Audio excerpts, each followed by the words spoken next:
Bismillahirrahmanirrahim. Assalamualaikum warahmatullahi wabarakatuh. Alhamdulillah.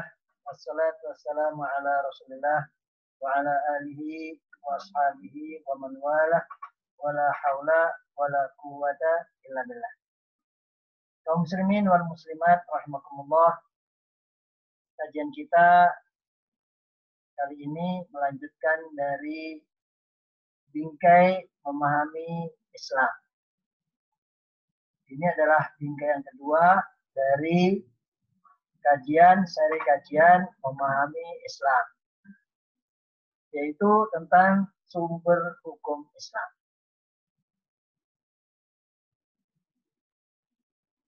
Seperti yang kita pahami bahwasanya sumber hukum Islam itu banyak sekali, banyak. Dan antara satu mazhab dengan mazhab yang lain itu berbeda-beda. Antara mazhab Hanafi, mazhab Maliki, mazhab Syafi'i, dan mazhab Hambali itu masing-masing berbeda. Misalnya kita ambil dari mazhab Hanafi. Dalam mazhab Hanafi, yang menjadi sumber hukum Islam atau hukum sumber syariat Islam itu ada Al-Quran, ada Sunnah. Dalam hal ini mazhab Hanafi sangat ketat menggunakan as-sunnah atau tasyaddud dalam menerima sunnah. Yang ketiga, mazhab Hanafi at-tawassu' fil qiyas, yaitu banyak memakai qiyas. Dan juga yang keempat, dalam mazhab Hanafi banyak memakai istihsan. Dan juga mazhab Hanafi memakai al-hiyal asy-syar'iyyah. Penjelasan satu-satu tentang tawassu' fil qiyas misalnya, istihsan dan al-hiyal asy-syar'iyyah mungkin kita akan bahas dalam kesempatan yang lain. Kita saat ini fokus pada sumber hukum Islam. Berbeda lagi dengan mazhab Maliki. Dalam mazhab Maliki, sumber hukum Islam diantaranya adalah Al-Quranul Karim. Dan yang kedua, sunnah Rasulullah Sallallahu Alaihi Wasallam. Yang ketiga, sumber hukum Islam menurut mazhab Maliki adalah amalu ahlil Madinah, yaitu amalan perbuatan penduduk Madinah. Karena penduduk Madinah mereka hidup bersama Rasulullah Sallallahu Alaihi Wasallam dan melaksanakan apa-apa yang dilaksanakan oleh Rasulullah Sallallahu Alaihi Wasallam. Sehingga mazhab Maliki menjadikan amalu ahlil Madinah sebagai sumber hukum Islam. Sumber hukum yang berikutnya adalah qaulus sahabah, pendapat para sahabat. Sumber hukum yang kelima dalam mazhab Maliki, al-masalih al-mursalah, masalih mursalah. Dan yang keenam dalam mazhab Maliki, sumber hukumnya adalah al-qiyas atau qiyas. Dan yang ketujuh, yang terakhir dalam mazhab Maliki, sumber hukum Islam adalah sadduz dzara'i'. Ini jelas terjadi perbedaan yang terjadi antara mazhab Hanafi dan mazhab Maliki. Kemudian berikutnya kita lihat kepada mazhab Syafi'i. Mazhab Syafi'i yang menjadi pendapat daripada mazhab Syafi'i, dan kita Indonesia, orang-orang Indonesia bermazhab Syafi'i. Yang menjadi sumber hukum syariat Islam di antaranya adalah satu Al-Quran Al-Karim. Al-Quran. Dan yang kedua adalah sunnah Rasulullah Sallallahu Alaihi Wasallam. Yang ketiga, sumber hukum Islam, sumber syariat Islam adalah ijma'. Dan yang keempat, yang menjadi sumber hukum Islam adalah qaulus sahabi, pendapat para sahabat. Dan yang kelima, yang menjadi sumber hukum Islam adalah al-qiyas. Kalau kita bandingkan dengan mazhab Hanafi, mazhab Maliki, maka mazhab Syafi'i ini ada lagi perbedaan di antara mazhab-mazhab yang sebelumnya. Kemudian berikutnya adalah mazhab Hambali. Mazhab Hambali memiliki pendapat tentang sumber hukum Islam atau sumber syariat Islam. Yang pertama, sumber hukum Islam adalah Al-Quran. Al-Karim, Quran yang mulia. Dan yang kedua adalah sunnah Rasulullah Sallallahu Alaihi Wasallam. Yaitu dari hadis Rasulullah Sallallahu Alaihi Wasallam. Dan yang ketiga, yang menjadi sumber hukum Islam menurut mazhab Hambali adalah fatwa sahabat. Sahabat Rasulullah Sallallahu Alaihi Wasallam. Kemudian yang menjadi sumber hukum juga dalam syariat, menurut mazhab Hambali, memilih pendapat para sahabat bila mereka berbeda pendapat. Jadi apabila antara para sahabat berbeda pendapat, maka mereka akan memilih salah satu dari pendapat mereka. Kemudian juga sumber hukum dalam syariat Islam menurut mazhab Hambali adalah mengambil hadis mursal, menjadikan hadis mursal sebagai sumber hukum. Kemudian juga dalam mazhab Hambali yang menjadi sumber hukum syariat adalah mengambil hadis dhaif sebagai sumber hukum. Hadis yang lemah. Dan yang terakhir dalam mazhab Hambali yang dijadikan sebagai sumber hukum adalah al-qiyas. Nah, kaum muslimin wal muslimat rahimakumullah, ketika kita tengok dari awal dari 4 mazhab yang ada, yaitu mazhab Hanafi, mazhab Maliki, mazhab Syafi'i, mazhab Hambali, maka kita mendapatkan sumber hukum Islam itu banyak sekali. Di antaranya adalah kalau kita kumpulkan di sini yang kalau kita dapatkan, di antaranya adalah Al-Quran, Sunnah Rasulullah Sallallahu Alaihi Wasallam, ijma', qiyas, amalu ahli Madinah, fatwa sahabah, istihsan, qaulus sahabi, pendapat para sahabat, al-hiyal asy-syar'iyyah, al-masalih al-mursalah, saddud dhara'i', syar'u man qablana. Kurang lebih ada 12 daripada sumber hukum Islam. Ketika kita kumpulkan semuanya. Namun, pendapat ini tadi, yang 12 itu tadi, itu masing-masing para imam madhab atau madhab itu berbeda-beda. Mulai daripada madhab Hanafi, beda dengan madhab Maliki, ada madhab Syafi'i, ada madhab Hambali, dan masing-masing itu berbeda. Dan kita dapat kumpulkan tadi kurang lebih ada 12 daripada sumber hukum Islam. Nah, kaum muslimin wal muslimat rahimakumullah, untuk mengetahui hal itu tadi, kita perlu mempelajari kajian usul fikih. Karena dengan usul fikih itu, usul fikih akan mengajarkan kepada kita tentang bagaimana mengambil dan memutuskan hukum dalam Islam. Ini kajian khusus tentang usul fikih. Mungkin kita akan kaji dalam kesempatan yang lain.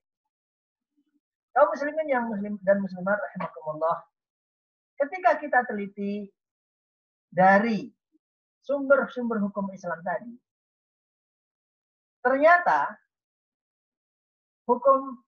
ada 2 sumber hukum yang para ulama sepakat dan tidak berbeda pendapat.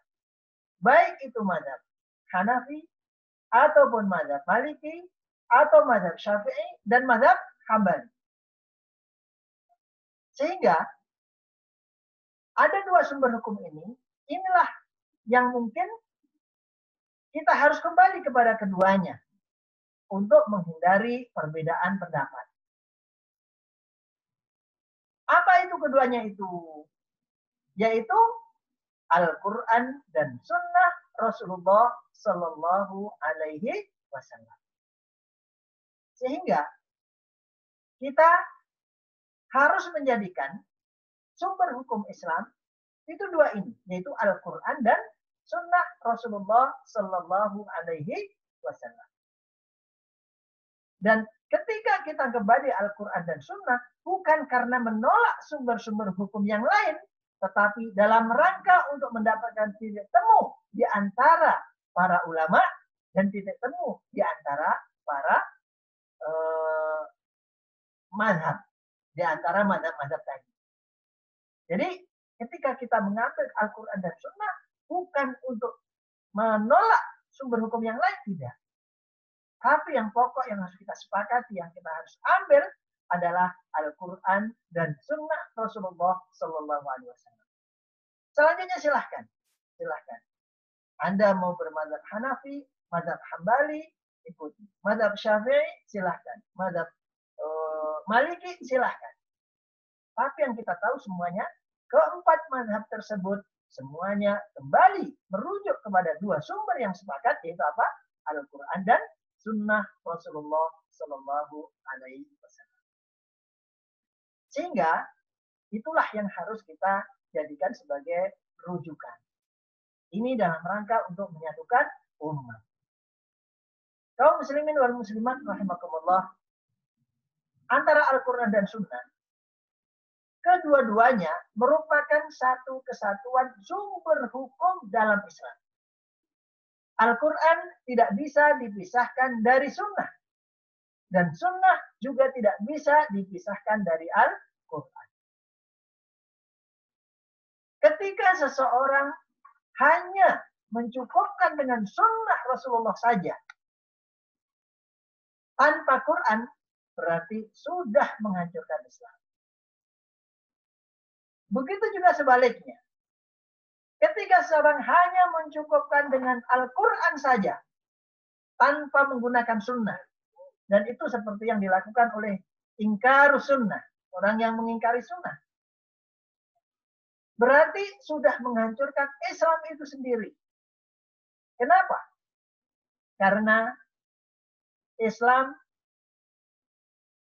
syariat Islam itu tidak bisa dijalankan kecuali diambil dari Al-Quran dan Sunnah Rasulullah Sallallahu Alaihi Wasallam. Kita ambil contohnya, misalnya sholat 5 waktu. Bagaimana cara sholat 5 waktu itu tidak dijelaskan dalam Al-Quran. Al-Quran hanya menjelaskan waqimus sholah, dan dirikanlah sholat. Tapi bagaimana cara sholat? Itu sunnah Rasulullah SAW yang menjelaskan. Juga tentang waktu. Sholat 5 waktu sehari semalam. Itu tidak dijelaskan di dalam Al-Quran. Sholat subuh, sholat zuhur, sholat asar, sholat maghrib, sholat isya. Itu semuanya tidak dijelaskan di dalam Al-Quran. Tapi yang menjelaskan waktu-waktu itu, namanya, waktunya kapan, itu adalah sunnah Rasulullah Sallallahu Alaihi Wasallam.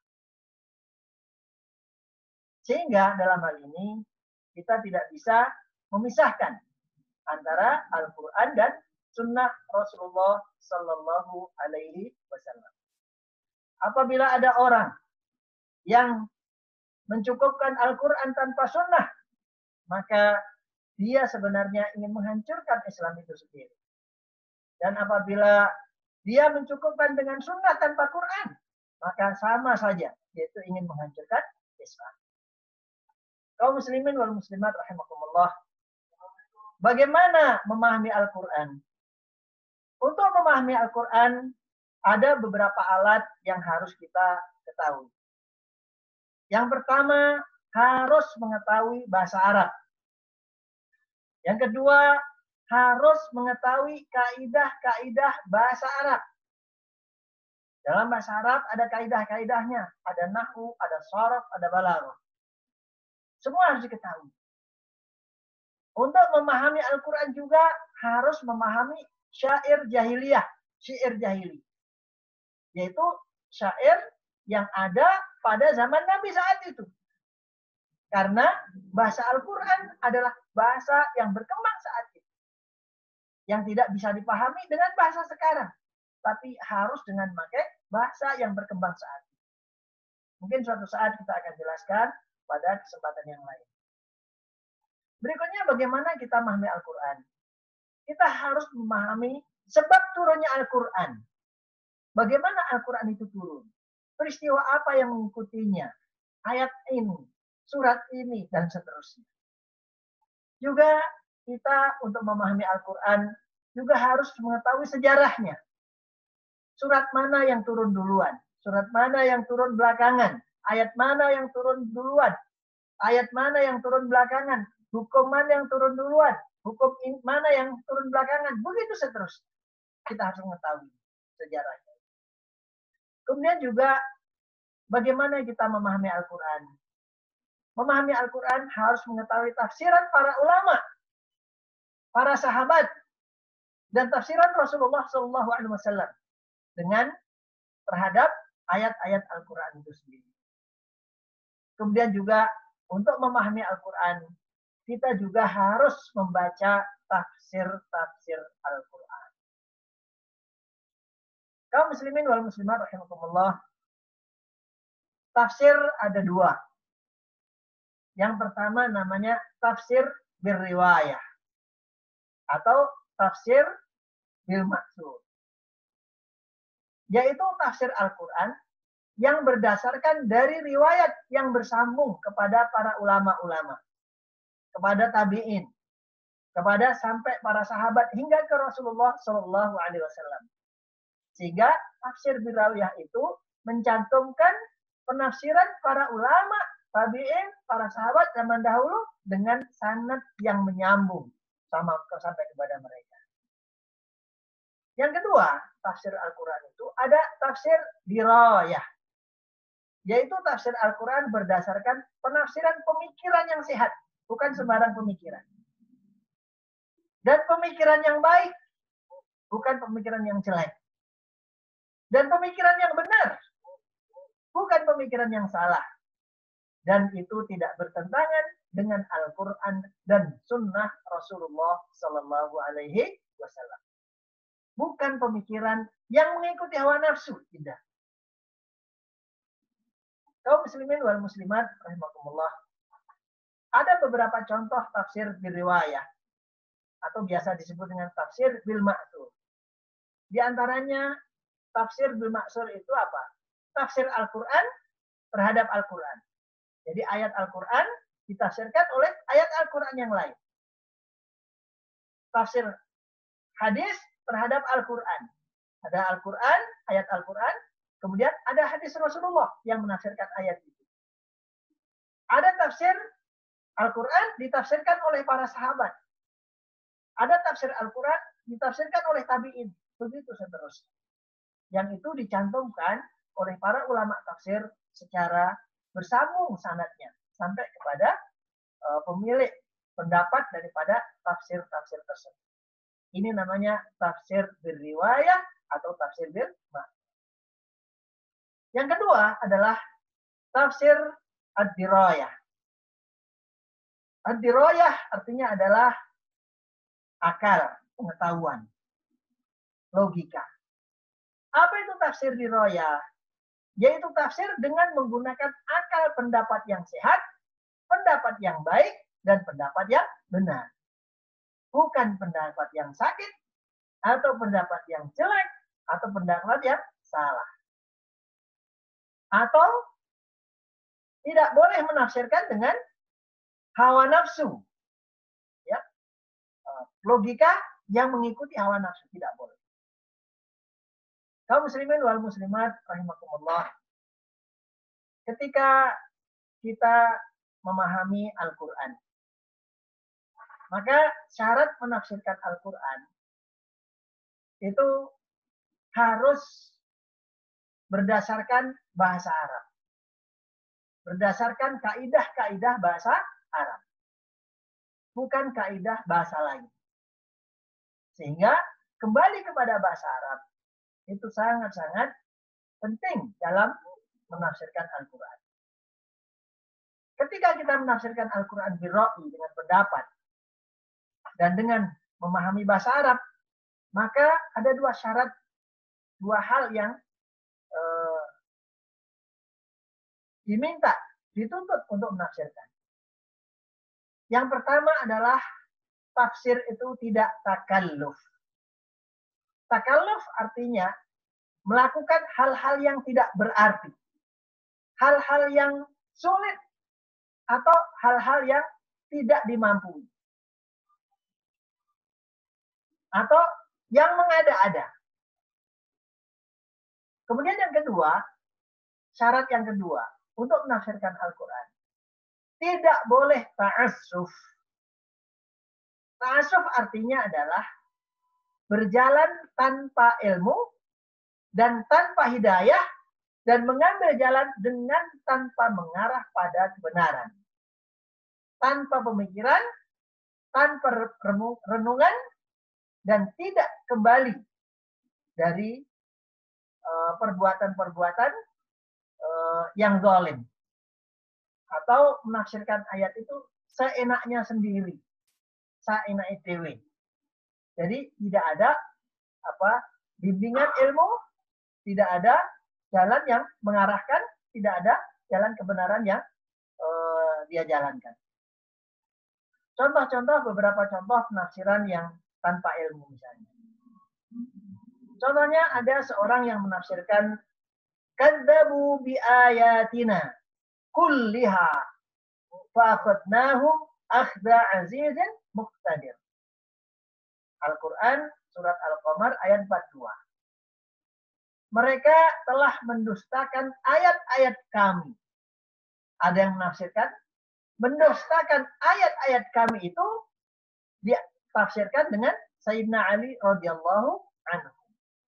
Ini contoh penafsiran tanpa ilmu.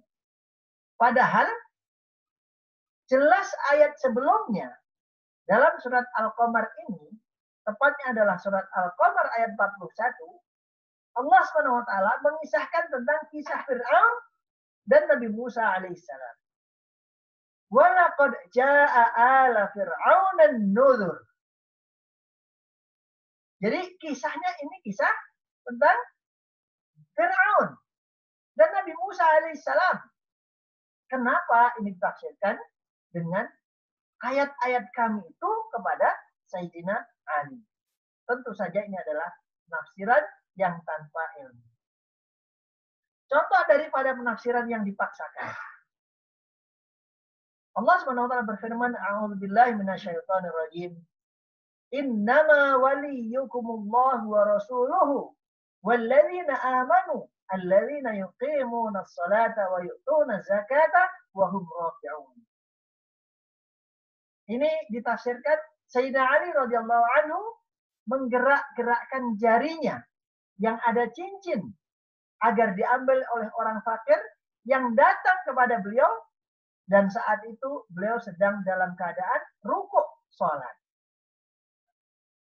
Padahal, jadi ditafsirkan dengan Sayyidina Ali yang menggerakkan tangannya, cincinnya, ya, agar diambil oleh orang yang fakir yang datang kepada beliau saat beliau sedang sholat. Padahal ayat ini, yaitu surat Al-Maidah ayat 55, ini jelas menunjukkan tentang wilayah yang menjadi wala seorang muslim.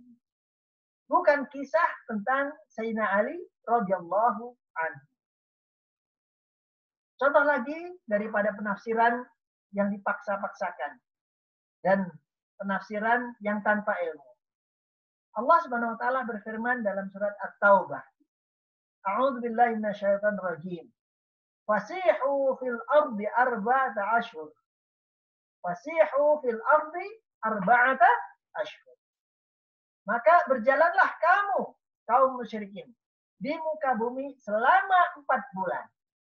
Ini disebutkan dalam surat At-Taubah ayat 2. Nah, ada yang menafsirkan, yaitu bahwasanya surat At-Taubah ayat 2 ini merupakan perintah untuk keluar dari rumah berdakwah selama 40 hari dalam 1 tahun, seperti yang dilakukan oleh sebagian umat Islam. Jauh sekali ini. Mereka menganggap bahwasanya ini adalah perintah berdakwah selama 4 bulan dalam 1 tahun. Padahal dalam surat At-Taubah ini ayat 2 ini adalah perintah untuk memberikan kesempatan kepada orang-orang musyrik selama 4 bulan. Setelah itu, maka perjanjian dibatalkan semuanya. Kaum muslimin wal muslimat rahimakumullah, sesuai dengan yang dijelaskan oleh ayat setelahnya dalam surat At-Taubah itu, wa'lamu annakum ghairu mu'jizillah wa annallaha mukhzil kafirin. Dan ketahuilah bahwa sesungguhnya kamu tidak akan dapat melemahkan Allah. Dan sesungguhnya Allah menghinakan orang-orang kafir. Itu surat Al-Maidah tentang ayat 2. Contoh yang lain daripada tafsir yang dipaksakan dan tafsir tanpa ilmu, yaitu tentang tafsir tentang menyembelih sapi. Perintah terhadap Nabi Musa. Ya, perintah Nabi Musa terhadap Bani Israel. Innallaha ya'murukum an tadhbahu baqarah. Surat Al-Baqarah ayat 67. Ada yang menafsirkan, Innallaha ya'murukum an tadhbahu baqarah. Sungguhnya Allah telah menyuruhmu untuk menyembelih baqarah. Baqarah ini ditafsirkan oleh orang-orang itu sebagai Sayyidah Aisyah. Qatalahumullah. Semoga Allah menghancurkan mereka. Ditafsirkan ini adalah sebagai Sayyidah Aisyah. Padahal jelas-jelas dalam ayat ini tidak ada hubungannya sama sekali dengan Sayyidah Aisyah. Karena pada ayat sebelumnya, pada ayat itu juga, sebelumnya, wa idh qala Musa liqaumihi innallaha ya'murukum an tadhbahu baqarah. Dan ingatlah ketika Musa berkata kepada kaumnya, sesungguhnya Allah Subhanahu wa taala telah menyuruh kalian untuk menyembelih sapi. Jadi ini adalah tafsir yang dipaksakan, tafsir tanpa ilmu, dan tafsir yang mengikuti hawa nafsu. Itulah kaum muslimin wal muslimat rahimakumullah tentang sumber hukum Islam yang pertama, yaitu Al-Quran.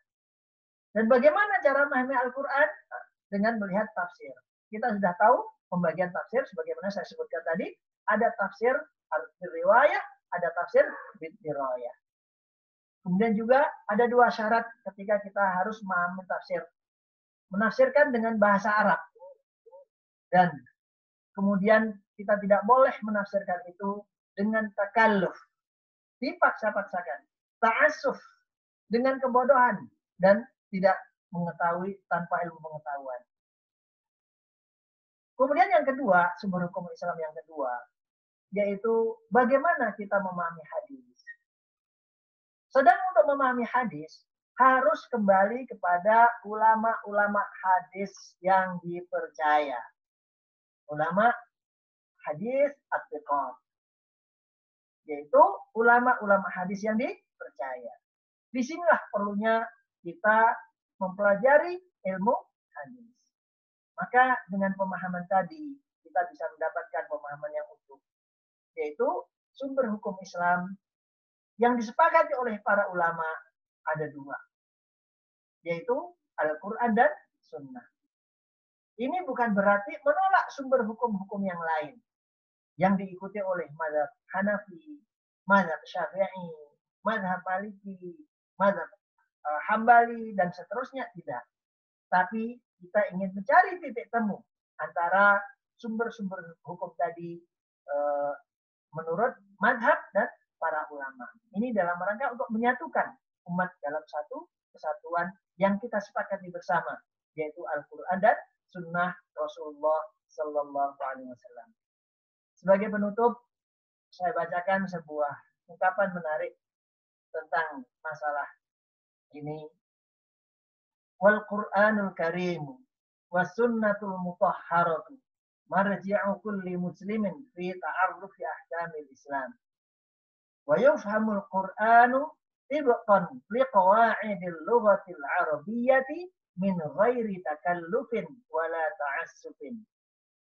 Wa yarji'u fi fahmi sunnatil mutahharati ila rijalil hadis at-thiqat. Al-Quran Al-Karim, Quran yang mulia.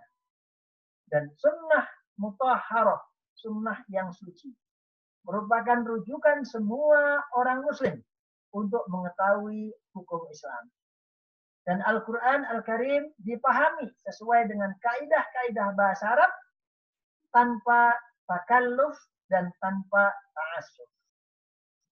Untuk memahami sunnah harus kembali kepada rijal hadis yang thiqah. Sebagai penutup, demikianlah bingkai yang kedua dari memahami Islam. Semoga Allah SWT menjadikan kita lebih paham tentang agama kita. Aku qouli hadza wa astaghfirullah wa lakum wa jazakumullahu khairan wa lakum minkum. Wassalamualaikum warahmatullahi wabarakatuh.